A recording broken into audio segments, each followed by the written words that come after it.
তো আমরা বড় কাছারিতে চলে এসেছি আর এখন যাচ্ছি মন্দিরের কাছে। আর প্রচুর বৃষ্টি হচ্ছিল এতক্ষণ, এখন তাও গুড়ি গুড়ি পড়ছে। আর বৌদি তো আজকে ডন্ডি দিচ্ছে, আর এদিকে বাবার মাথায় গোপালকে তুলে দেওয়া হয়েছে। আর সেই পুকুর থেকে দণ্ডি কেটে কেটে এত দূর আসতে যে কষ্ট।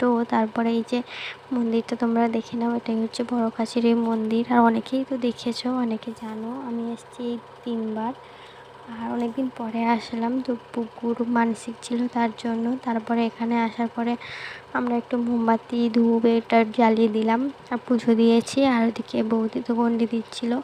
আর এই পুচকেটারও মনে হয় মানত ছিল, পুচকুকে দোলনাতে করে নিয়ে যাচ্ছে। আর আমাদের অবস্থা দেখো, বৃষ্টিতে কি বিচ্ছিরি অবস্থা হয়ে গেছে, গুড়ি গুড়ি বৃষ্টিতে পড়েই যাচ্ছে। মানে আজকে এসছি শুধু বৃষ্টি আর বৃষ্টি। আর আগের যে ক্লিপটা ছিল পুরোপুরি ডিলিট হয়ে গেছে, মানে সকাল থেকে ওখানে যাওয়া পর্যন্ত সব কিছুই ডিলিট।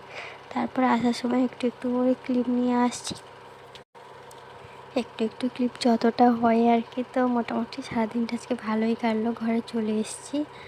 আর কি অবস্থা দেখো, বৃষ্টিতে ভিজে একদম একাকার অবস্থা। তো দেখা হচ্ছে কালকে। ভিডিওটি কেমন লাগলো জানিয়ে তোমরা।